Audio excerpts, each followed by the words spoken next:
You're listening to Under the Shell Podcast, the best in America. Welcome to Under the Shell, presented by Testudo Times. I'm Brenner YSL. Sam Jane. And Michael Howes, and we've got some big stuff lined up for today's episode. But first, we're going to start with our interview.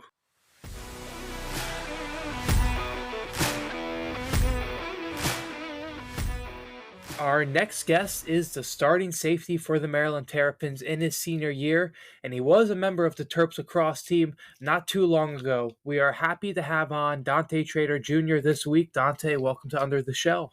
Appreciate you for having me. Awesome. Well, let's get started with the past weekend. Big 50-7 win over UConn to start the season.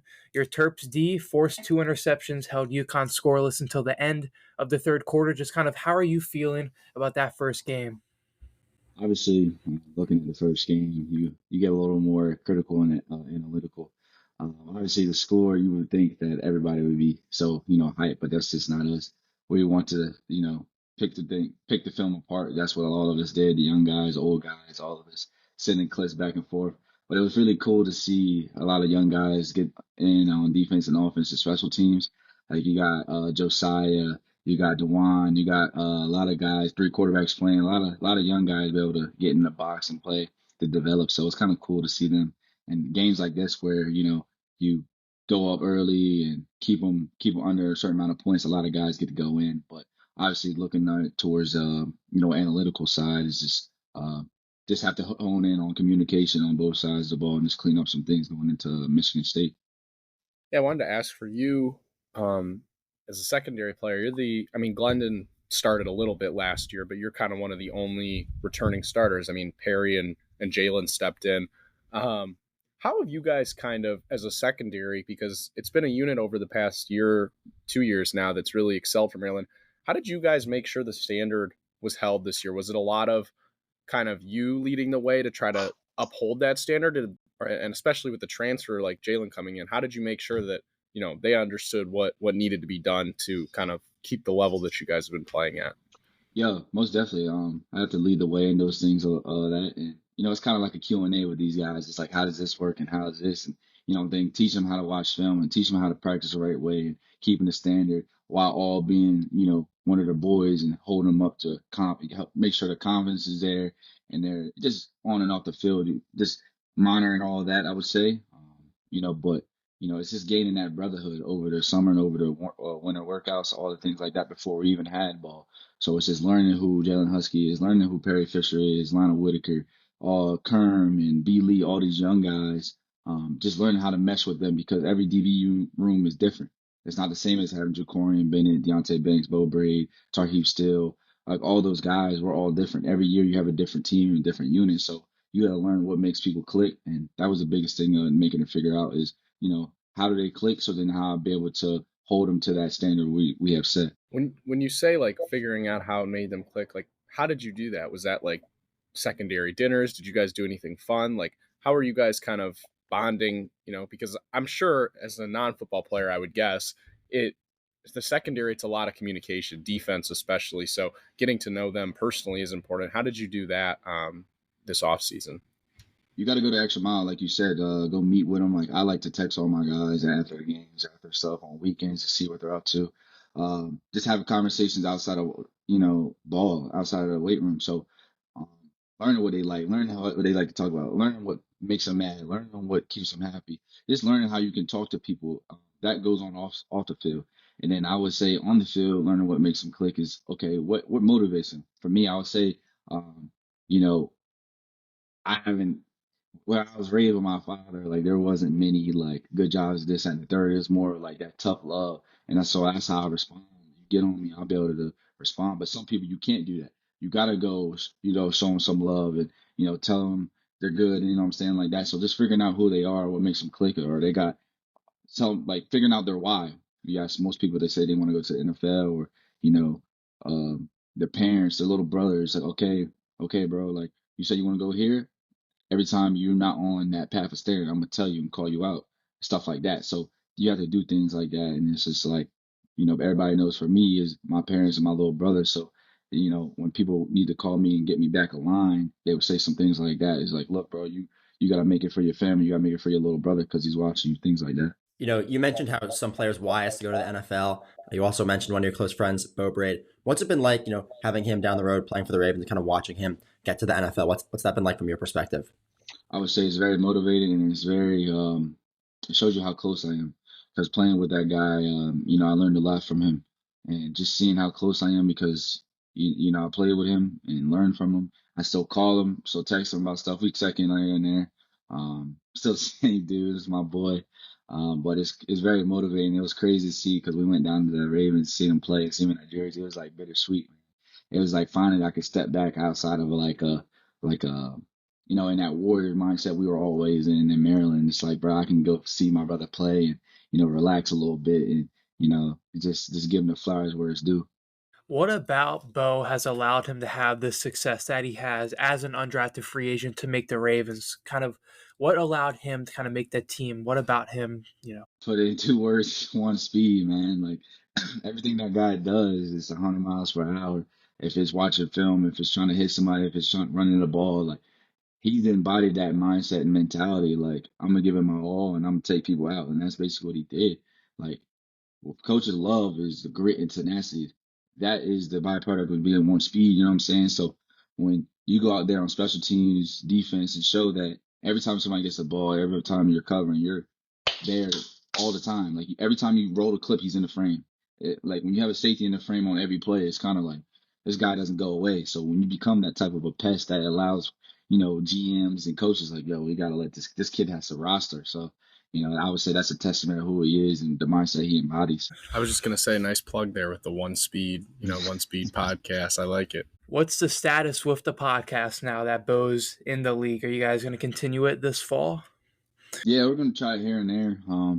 People, well, as you know, it's kind of hard. It takes a lot of effort that a lot of people don't realize. So, I give the flowers to y'all boys for being able to do things like this because it's not easy. People think it's easy, you just get on a video, but you have planning and hours and connecting with sponsors and time because y'all have 3 different schedules. There's 3 different people on here, so you have to align. So it's kind of hard. You have to sacrifice little things, and people don't realize that. So, it became draining. Trying to focus on the off season and summer and the season, and Bo has the NFL this season trying to make the roster. So we kind of like paused it, but we're going to try to get out a couple of videos this fall. It'll probably just be me. We may be able to get a video out after this Michigan State game. So, be on the watch for that. But yeah, we're just going to be slower, less content and just be able to focus on ball. When you talk about Bo, I mean, who do you think on this year's team is going to go up there in the NFL draft once they leave? You guys got some candidates. Who are you kind of looking at, and who should Terps fans be expecting to be selected pretty high in 2025? Well, everybody knows now Glendon Miller. He's an elite athlete, elite talent, elite kid. He's a great kid. My best friend, we call him Yin Yang. That's what that's what he says. But Glendon Miller, I'm putting all my eggs in Glendon Miller basket. Anything that he doesn't do or needs, I'm gonna put it into his basket to help him get to where he needs to, and he would do the same. So that's the only name I'm saying because that's my boy. There's obviously a lot of guys out there on the team, but my biggest one I would just say just to have one is Glendon Miller.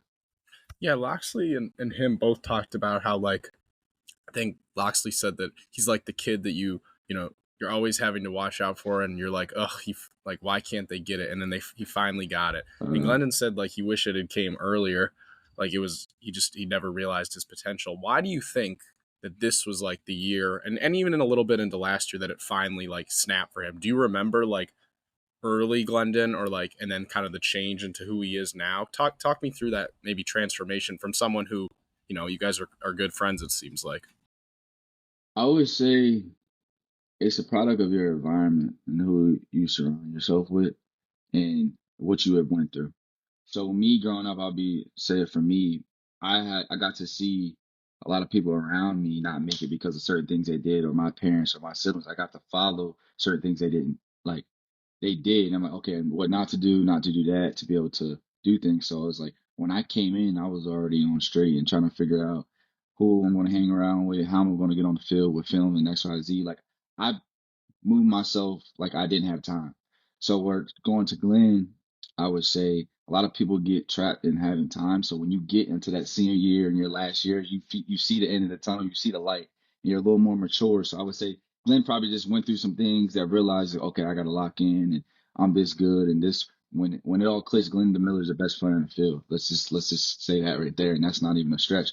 But it's like I would just say, like, again, for any player, any college athlete that figures it out late, it's when you get older, because y'all know, like, anything your mom said when you're in the house, you're like, oh, like, it is what it is. But once you get older and realize they were right, you start to fix and act accordingly, right? So it's kind of the same thing. I would just say is, Glenn just got older and wiser, went through more things. The more things you do, you can self-correct. You talked about like how when you got to Maryland, you were kind of more locked in and trying to move that process along quicker. Did any of that have to do with the fact that you knew you wanted to play two sports at Maryland and that maybe you'd actually have less time with the football team? No. Wherever sport I was at, I've tried to focus on that. I really didn't look far away because I'm a stressor. I'm a natural stressor. So when I put more things in my head and more things on my table, I was like, oh, bro, like I go off the rails. But it was more the fact that, like, I had some people in my corner that, helped me, and I didn't know what I was doing.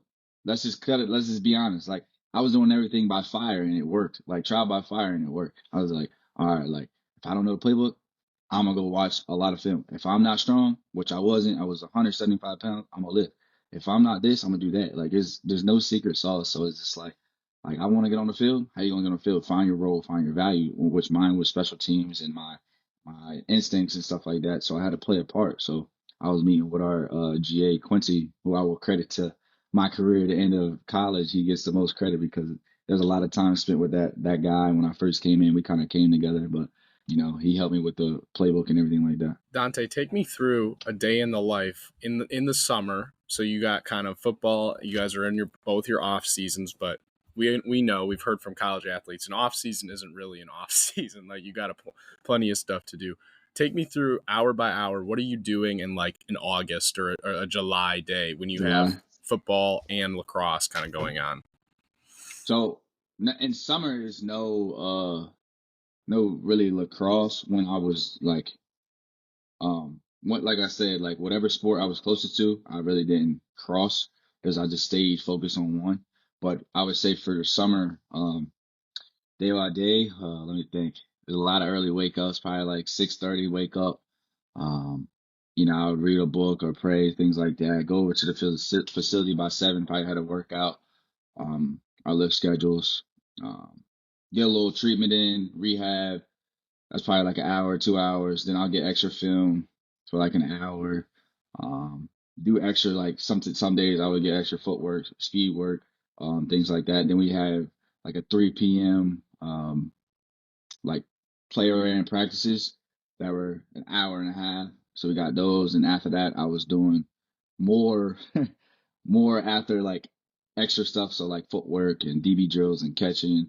Then I would go home, do it. Obviously summer classes, we have to take summer classes here.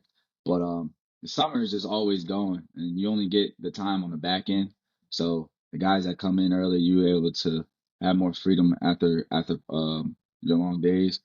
But when I was doing a little cross training in the spring, those days were crazy, if you want me to speak on that. So when I was in like lacrosse mode and they were in spring ball, I was hopping back and forth. So I was lifting with football at like 6 a.m., rehabbing over there, getting treatment, doing my extra film, and meeting with the young players that were having practice in spring ball. Then I would go over to lacrosse after I had my classes, obviously, meet extra early so I could catch up to everybody else. Then practice at 3, get home about like 6 or 7, and then trying to figure out how to do homework and doing it all over again. And then like some days I would hop over to football practice and watch them and help the youngins over there. But it was a lot of crossing and mix and match. And then when I was trying to play 2 sports, I would say. So you didn't even do spring practice? Oh, no, it wasn't. No. That's wild, man. I couldn't even imagine you had to do spring practice and lacrosse games. Like, it was hard, but like we had to meet with the strength staff to how I would stay strong, and so I wouldn't miss a beat when I would come back for football. So it was a lot of lifting and meeting and nutrition. It was a lot. You mentioned the cross training. Kind of what's the skill crossover between football and lacrosse? Do you think that more athletes could do that jump where they play both sports? I feel like you could do it, but you'd be crazy to do it. Let me be honest with you. You'd be very crazy to do it. but there's a lot of translation to the movements and a lot of change of direction helps you with football and lacrosse, I would say. And then the biggest turnover for me from football to lacrosse was the toughness part of it. Like every given day, like if I seen a bigger dude or like just there, nobody was just going to out tough me, and it went a long way for me in terms of covering guys and going and playing with some guys on the lacrosse field. But lacrosse and football, I would definitely say the mental part because lacrosse is very like mental, like very, very, very mental. Like shooting and playing on guys and catching the ball, like it's very mental. So if you're not in it, you're gonna look horrible, no matter how good you are. Football, there's other guys around. There's like the quarterback has the ball, and you're playing defense with a lot of different guys, so it's different. So I would just say that the biggest turnover was the mental part. You said it was crazy. Then why do you do it? Like, what is the why for why you play these two? So coming in, it went back to when I first got like recruited here. It was ninth grade year. I had a little fall ball tournament here. My first ever time playing in like a big stadium. I forget how old I was, but it was ninth grade year, beginning of the ninth grade year. Played in front of Coach Tillman and his staff. Played pretty well. Got in contact with them. That's when they could talk to you. Had like an unofficial visit, and I was like, "Yeah, I'm coming here." And then once I transferred to McDonough and I was playing football, I was already committed for lacrosse, and then I was like, I didn't know how good I was at football, so I got offers. So I got a couple offers. And I was like, I can't let go of lacrosse, but there's a future in football. So I was like, all right, I think I'm gonna play both. And you don't realize how hard it is until you realize the load you take from lifting and practicing that football in the seasons. Like you think they don't connect, but they run into each other. So like going from football, you go from spring to summer, you get a month off. Summer to fall camp, you get like a couple days off, and like each July and June. Then you go your 6 months, go to the bowl game in December. Then lacrosse starts up January 4th. So when I did that, it was a long year of straight sport with no break. I got 4 days off from the Charlotte Bowl game till the lacrosse season I played. So yeah, you got to be a little crazy to play because people don't think they mix, but the off season's the line, and it's like you never get to stop. You're always going, and it was more mental than physical. People would think it's more physical, but it's mental. Like I was going crazy, like I was. I'm gonna be honest. Like I was like, I gotta do this again and again and again. But like I signed up for it. Like it was the most fun thing I did. But it was mentally taxing, I would say. So take me back, kind of before even you got to McDonough. Were you playing football and lacrosse before then? Yeah, I was playing football and lacrosse in Delaware at my school at Delmar. Um, but I was playing more.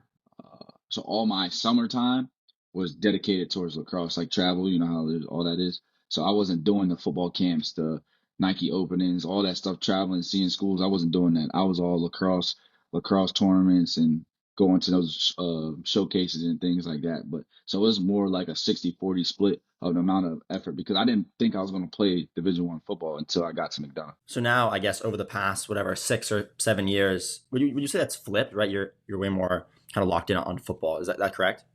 Yeah, that's very much correct. There's more of a future in football, and you know, the resources and the people that have allowed me to play at the level I did has given me a chance and opportunity to go to the league, have a shot at the league. So yeah, there's obviously a flip of that 60-40 now. It's more of So 100% now because I'm done. But yeah. So really, it had to do with the future opportunities and going to the NFL. Is that what you'd say? yeah, and then it's just the body load, like people that can play two sports at that high of a level for that long. I pray for them because what I went through, and I tell the kids that want to do it, I said you got to be mentally prepared for that and physically. Like again, I play safety, and you guys know how I play safety. Like I come down reckless abandonment. You're gonna beat up your body. You're doing that for 8 months. Then you go play a 4 or 5 month season in lacrosse in at Maryland. They go to championship weekend. So the championship weekend runs into summer training of football. So you have no time off. So imagine I need a break, but you got a game to play for that Saturday because you just came out from football season to lacrosse. So like, you know what I'm saying? So doing that another year, already into the longest year of my life, if I'm trying to go to the league. So yeah, that was a decision I had to make. So once your playing career ends, I guess this is kind of a two-parter. One, would you be interested in coaching? And then two, would that be football, or would you kind of want to get back into lacrosse a little bit? I feel like lacrosse always had my will have my heart, so lacrosse would be the easiest to coach, but it wouldn't be at like the crazy levels at first. It'd probably be like the travel or whatever if I would even like consider it. Coach is not in my plans right now, but that would be the easiest thing because I would say I have a skill set of, the knowledge of the game and I can have the patience to coach kids. But again, it's once you grew up, my dad was a coach and being around coaches, I see what happens to them and like people don't give them enough credit for the amount of hours they have to go and without their families and things like that. Like I'm not trying to chase nobody around right now. So like as of right now, coaching would be like the last resort. But like if I like, call up one of my old coaches, like, can I have a little job so get me started in the coaching tree? But right now, yeah, no. Dante, what would you say for I think you're uniquely situated to talk about this. Why do you think historically and even today that Maryland lacrosse, has such a, I guess, historical and current leg up on the caliber of program than Maryland football? Like, why do you think there's a difference between the two, I guess, in terms of on-field success? That's a tough question. Let me think how I would answer that. You had that one highlighted. I know you did. You picked that one. Uh, I would just say there's a lot more to figure out. I would say the biggest thing you got to realize with uh football and lacrosse is the amount of players on each team is, what I'm saying, is a big thing. And the type of kids and the culture, all that builds into everything like that. Like Maryland had a culture of winning games in the ACC and all that things like that. But Maryland, since Maryland was in the Big Ten for lacrosse, they've always ran it. So like we would have, like I even have to think about historically why there's a difference in the winning. And I wish they were aligned, but we're going to do that this year. But like, what I'm saying, I don't know how to answer that question. Truth, honest with you, No, that's cool. I was interested kind you of might if stump everybody with that question. well, not many people play lacrosse and football though, Dante, to be fair. Yeah.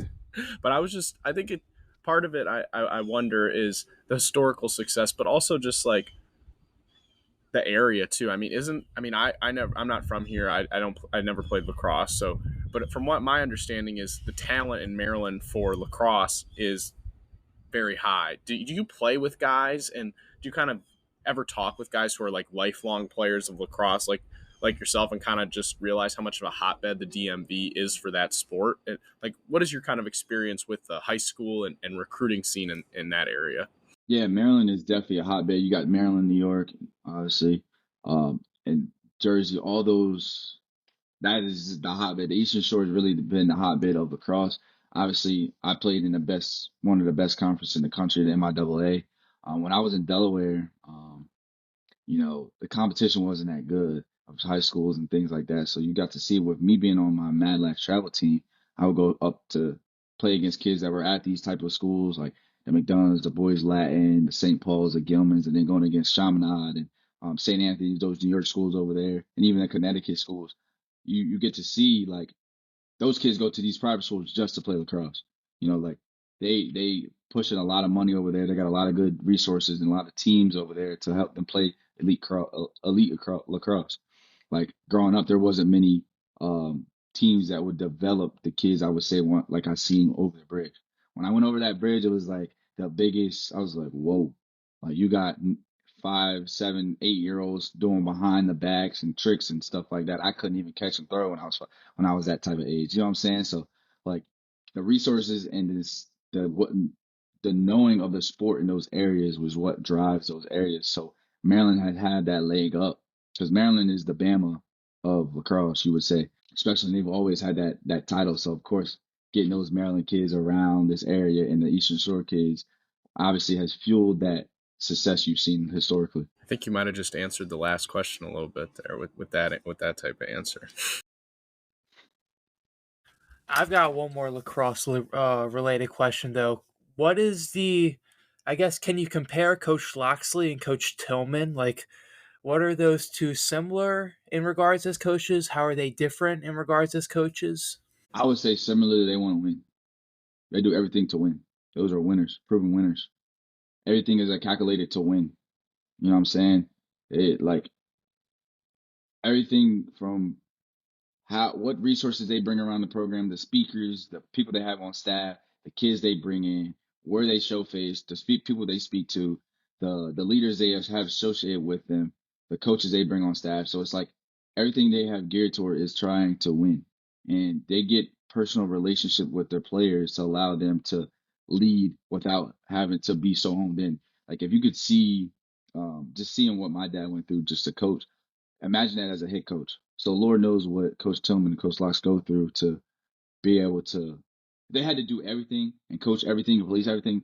They'll be so drained. So they have to invest in which they do. They invest into 10, 15 leaders, 5 coaches to make it go down a tree.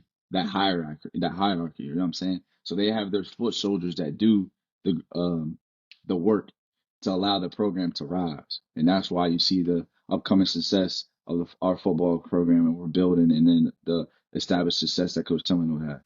To take it to kind of your lacrosse career for 1 second, right? You didn't play at Maryland in 2022, and you said that you actually wouldn't even go to the stadium to watch all the games. You watched them all on TV. You played in 2023, and in 2024, you weren't playing, but you would go to the games, and you were a big supporter of the team, and you were kind of constantly there. What kind of changed? Was it just the fact that you were done with lacrosse at that point? Yeah, I would say that. Going to the games, I didn't. Well, I mean, the year I didn't play, going to the games would have killed me. And I was just like, bro, like, because like I physically couldn't play. So like I was hurt. So like it drove me crazy. I couldn't play because I said it was my goal to play. And then I was dealing with the external. I was like, bro, it's hard to play 2 sports anyway. Like you're good. Just shut it down. Like you ain't, there's no way you're gonna do that. Like I was like, all right, watch. So like slowly it was like an internal desperation. I'm like, bro, I'm going to play. Like, and that was one of the motivators me playing. People were like, I couldn't do it. Don't tell Trader I can't do anything. Like don't do that, because that's how I've been fueled all my life, coming from a small town, and I have it work for everything. Like so, like once I played and learned all my guys, like I felt like a part of that team. I felt like I've done something to impact, you know, not even just the wins, like just my brothers on that team, the coaches, and they impacted me and then I impacted them. So just having a positive impact on others, which is one of the principles of leadership and things like that. And I kind of brought that back to the football team. But coming into the 24, once I made peace with it, it's like, that scar that healed, that wound that healed. Like I closed that chapter of my life, and I said I was going to do it, and I did it plus some. I called Coach Tillman at the end because I was going to come back. If people didn't know that, I was going to come back when they went up to Penn State to play the Nittany Lions. But I was like, something in my heart. I was prayed on it, slept on it. I was like, just shut it down. So I called Coach Tillman to thank him for everything and allowing me to his support and allowed me to be on his team when he didn't have to. So once I made peace with it, every game I would text my guys, catch my D-mid guys, my defensive members, like turn up. I was at every game, went to the national championship, front row center, get them boys some energy. But once I made peace, I was able to show up to the game. Now we got to go to the gridiron here for this season. You guys, in your career, obviously haven't been able to break through with that big win, the win that I think Maryland fans are constantly talking about. On defense specifically, what do you think you guys have to do better in those games in order to kind of pull through in one of them? Like, it's simple. It's really simple. When we watch the tape, it's really simple. Like, as much as people think it's like, oh, Maryland's playing this big Goliath, this big giant. It's really not like that. Like, we're really talented. When we beat ourselves and when we don't do our job, that's when the teams that are used to consistently winning those big games and have been there before, like those blue collar teams like the Michigan Ohio States that we let get away, they know how to, come back and be resilient and do their jobs in the end. Like, we just got to finish, do our job, stay in your gap, look at my reads, communicate. When all 11 of us are doing our jobs, like we can compete with anybody. So I would just say do your job. And that's the only principle. You don't do more than your job. Because when you do more than your job, things go left. Why do you think that in those games, like that mantra hasn't like necessarily landed in those spots? Like, why do you think guys are trying to do too much? Like, why do you think that kind of that's not happening, I guess, per se? It takes work, it takes effort, it takes those scars. You know what I'm saying? Michigan and Ohio State weren't always Michigan and Ohio State. Bama wasn't always Bama. They had to go through some things to be able to get to those things. They got over the hump. Everything's timing. Like Maryland's timing is not Ohio State's tip, Penn State's and Michigan's timing. So our timing is a little different. So figuring out why in those moments are we coming up short is what we've been figuring out for years and getting better and better and better. But I think it comes down to discipline and again just doing your job. When you're disciplined in those moments, when the heat of the moment, when there's pressure calls behind your name, you can do your integrity of your job.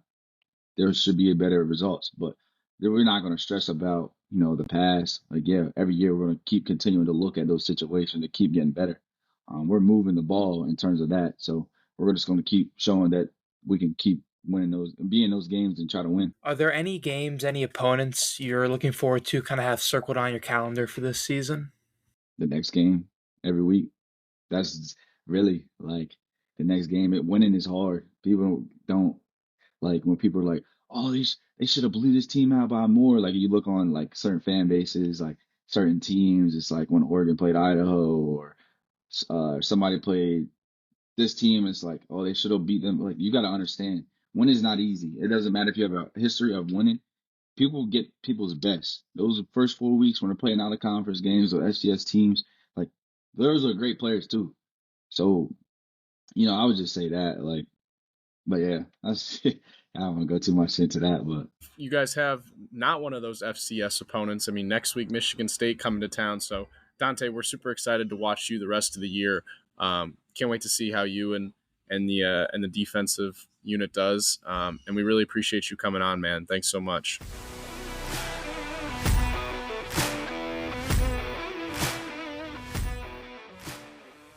And that was a terrific interview with Dante Trader Jr. Talked about a lot, talked about his lacrosse career, talked about Terps football, and that's where we're going to start today's episode with that 50-7 win over UConn. We had Sam Jane covering that for the Diamondback. You can check his stuff out at the Diamondback. But Sam, what did you think about Dante's interview and the game?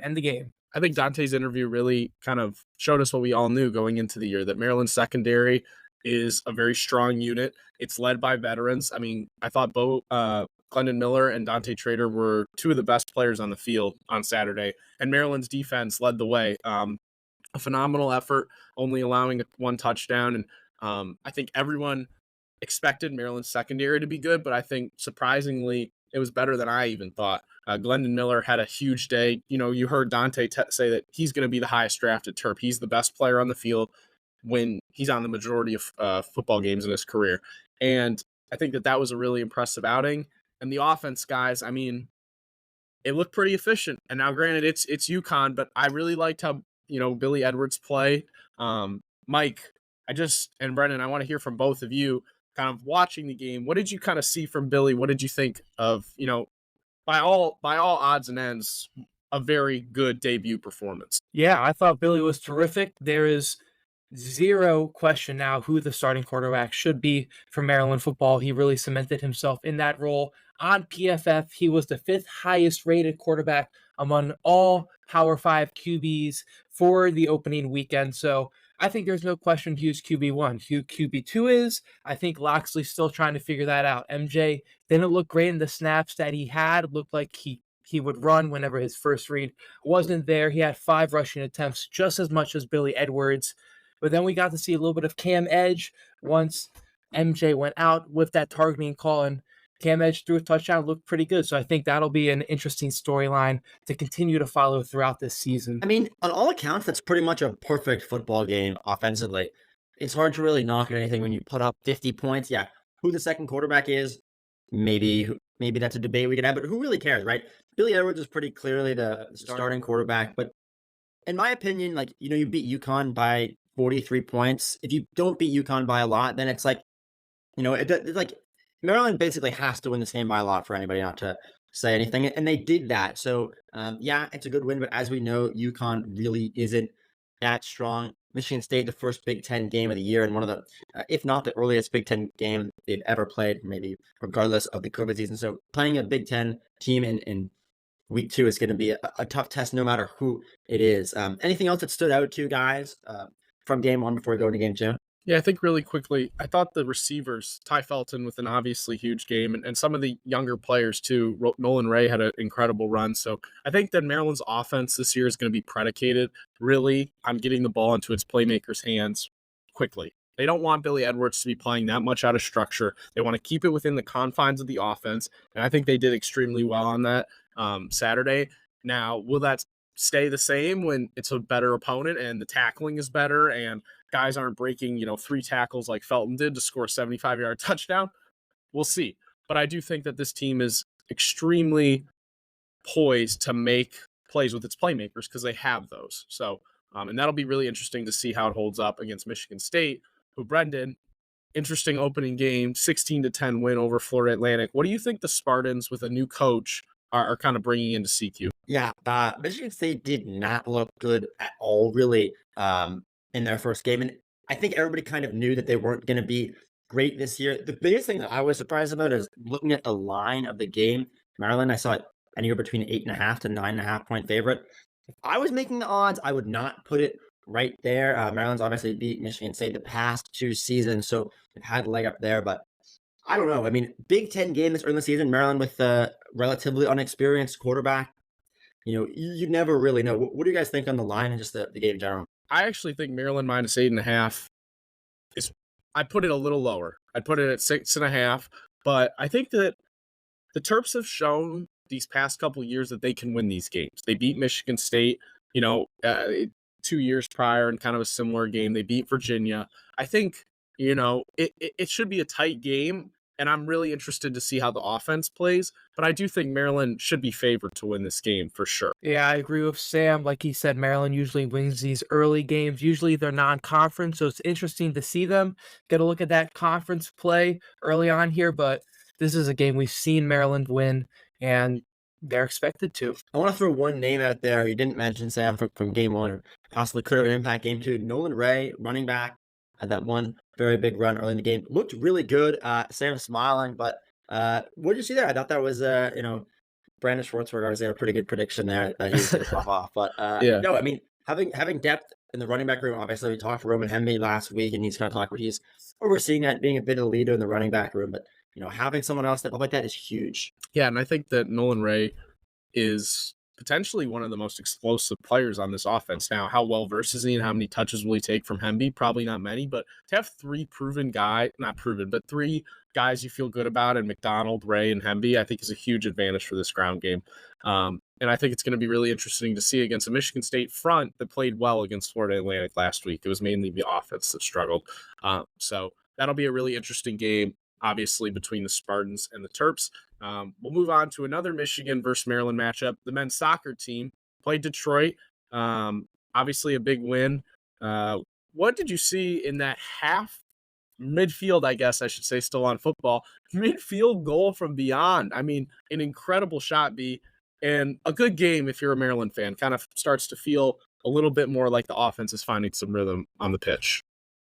Yeah, the goal you mentioned, William Kovac, right? Probably, I think it was actually a top 10 play on SportsCenter. And then anytime you see a guy score from beyond half, that's going to, make some waves. But overall, I mean, pretty excited game, and it's exactly what Maryland needed, right? It's one of those games where you got to score a lot of goals. You kind of got to get the offense going. Albie, who hadn't played, I think, in over 600 days, was injured all last season, scored a goal in limited minutes. Like, getting those guys ready to go and to score is huge. But we'll have to see how that translates. They have a game Virginia on Monday night. We'll probably pass over that because of when this episode's coming out. But the more important game that we're going to talk about is Maryland playing Brown on Friday in College Park.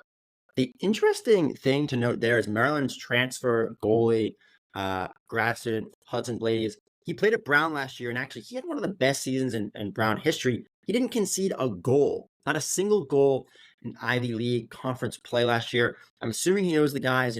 Maryland hasn't gone to him much. He played a little bit in the game against Detroit. So maybe he'll play against Brown. He knows the guys. And hey, he's obviously pretty damn good against Ivy League competition. So maybe he'll play in that game on Friday night. It's only Brown's second game of the year. They're just kind of getting started. Another game I would expect Maryland to win. And then on next Monday, Maryland plays South Dakota State. Maryland plays San Diego State. Sorry about that. Got me tripped up with the abbreviations. And then later in the week they'll start conference play. But that's the men's soccer recap for today. Another team going on right now, we've got the field hockey team, number 4 in the country right now, and they're starting off 2-0. They had a big win over number 7 Louisville, then had a win against unranked Drexel, and their schedule is loaded coming up. They got Boston College coming up, Duke in the Big Ten ACC Cup. That's always interesting to watch. Then they have Virginia, Rutgers, and then you start to get into that conference schedule, which is always good. So field hockey, number 4 in the country, 2-0 right now, and look to keep it going this week with a loaded schedule. Yeah, and another women's team, obviously in the fold. Brendan, women's soccer, kind of a mixed bag this week. What did you see? Now, they got a win against Navy, which I was not expecting. And then we talked about how the loss to American might be one of the worst losses. They lost to George Mason, who, if you remember in the last episode, I had mentioned that going into the season, George Mason had 4 wins. They came in with 5 or maybe 6.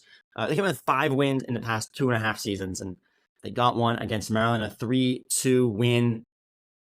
That's ugly. I mean, it's really not what you wanted after a decently strong start. So Maryland had 3 wins all of last year. If they'd beaten George Mason, they would have had 3 all the way up to this point. They had 2 games this week against Towson and then VCU. They played both those teams last year. They beat Towson last year and drew against VCU. I mean, they got to win at least one of those games before they go into conference play. If they can win both those games, I mean, they'll beat their win total from last season, which they really should have done with a win against George Mason. So yeah, pretty ugly loss. Here's what I'll say. Last year, Maryland's final win of the season was on September 10th. And honestly, the way they played so far, I would say it is possible that their final win of the season comes around that date again, which means they could not win a game at all in Big Ten play. But the 2 losses to George Mason and American, you know, I kind of talked with the American loss early in the season, didn't have the team together, but you know, after these 2 losses, it's hard to sound. So it's going to be tough to win a game in Big Ten. Mike, Brendan, really quick, yes or no? If that happens again, is Megan Ryan Nemser on the hot seat? Still would be too early. She's coming in. She's trying to rebuild a program that's struggled recently. So I think you got to give her a little more time, but it's definitely a concerning trend. 100% should be on the hot seat if that happens. You got to win more than 3 games, and you got to beat out of conference opponents. It's not like they're playing, you know, strong out of conference. They're not going to play SEC schools. They're not going to play really strong ACC schools. I mean, do you want me to read you their out of conference schedule? This is Lehigh, Stony Brook, American, James Madison, Navy, George Mason, Towson, VCU. I mean, they're not exactly playing the reigning national champion. They didn't. It's not like they just like the field up. They didn't just pick 5 teams that made the tournament that aren't in the Big Ten. I mean, they're playing teams in the Mid Atlantic who are pretty mid at best. Yeah, I think that absolutely, Brendan. I would say Nemser. I mean, Mike, she just hasn't won enough. I don't think there's any way to say that they didn't score a goal in their last 10 games last year. Yeah, that was bad, but it's still a rebuilding program. Like, you got to give her time to rebuild this culture. I think either way, prove his own point now. I think either way, it's an interesting combo. So if I were, a fan of the Maryland women's soccer team, they got to start stringing together something. So I would say that's pretty undisputable. Moving on to another team that, Coach, we kind of have brought up about on or off the hot seat is the volleyball team, who continuously continues to struggle in the kind of trend. That was gross. Continues to struggle in a trend from other non-conference seasons against high quality teams. Mike, another tough week going 1-2 over the weekend. What are you seeing from Adam Hughes' team? That they need to finish out this non-conference schedule strong before they go 500 in Big Ten play. Classic. They went 1-2 this weekend. Lost to LSU in 4 sets. Lost to New Hampshire in 5. It was a comeback loss, and they nearly actually grabbed it. This weekend they're playing Alabama A&M, American, in North Texas. I expect Maryland to win those first 2 games for sure. Alabama A&M is one of the worst teams. At least they were one of those teams in the NCAA last year. And then North Texas should be a stronger game. They, don't have the rankings yet for this year, but finished right around where Maryland finished last year. So overall, even talent. But this should be a weekend to bounce back. And ideally for Maryland, they would like to go 3-0, but who knows what will happen. I think they definitely cannot go 1-2 again. That would be a bad start to conference play. Going 2-4 would not be great. So 3-0 weekend, they're kind of right back on track, and you can chalk the first weekend up to just a little rust. Yeah, and I think that this is kind of a concerning trend for Hughes' team. So gotta figure it out here. And it'll be an interesting week for all the fall sports. Was an interesting week with opening college football last week.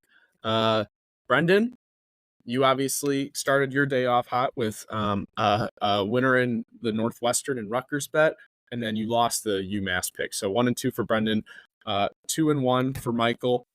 So he obviously, Mike also had a similar leak going 1-2.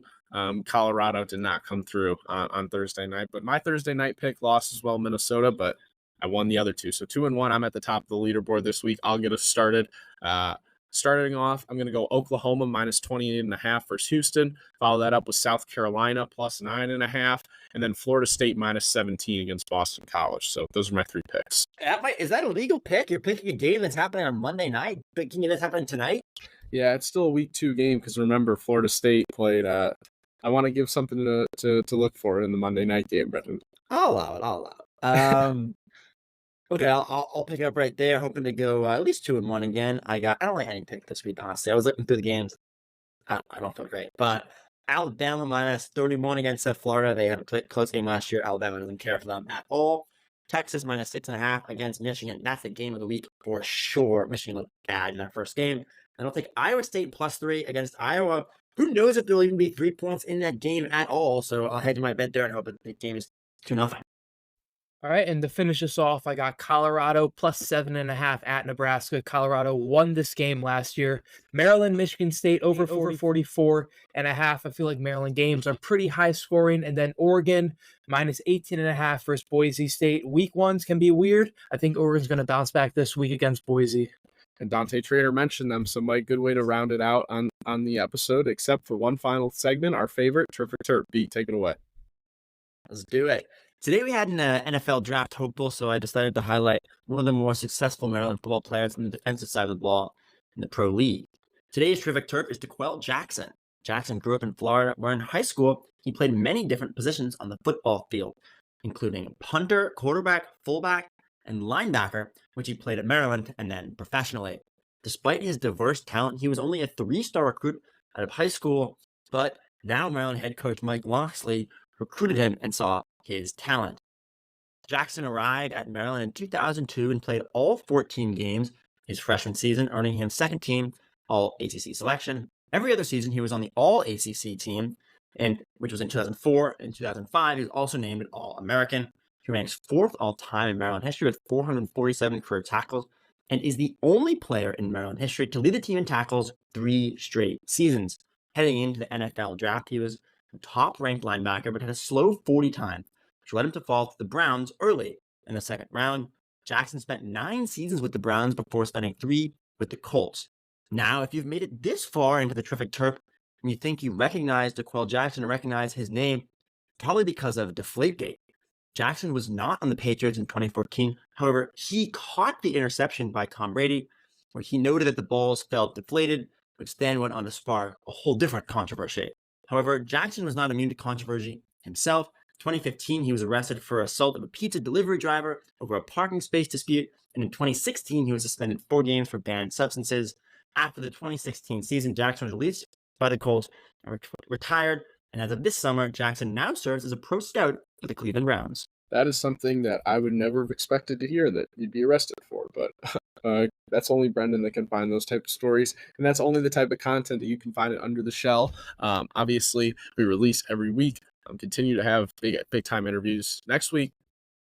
Maybe a Maryland future football player. We'll have to see about that. And when you look at Under the Shell, you can find us at Under the Shell on Apple, Spotify, YouTube, Twitter, TikTok, Instagram. Let's just keep naming socials. We're everywhere, and you continue to find us. So thank you again for listening, and have a good fall weekend.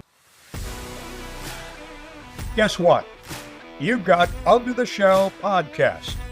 Nobody does it better.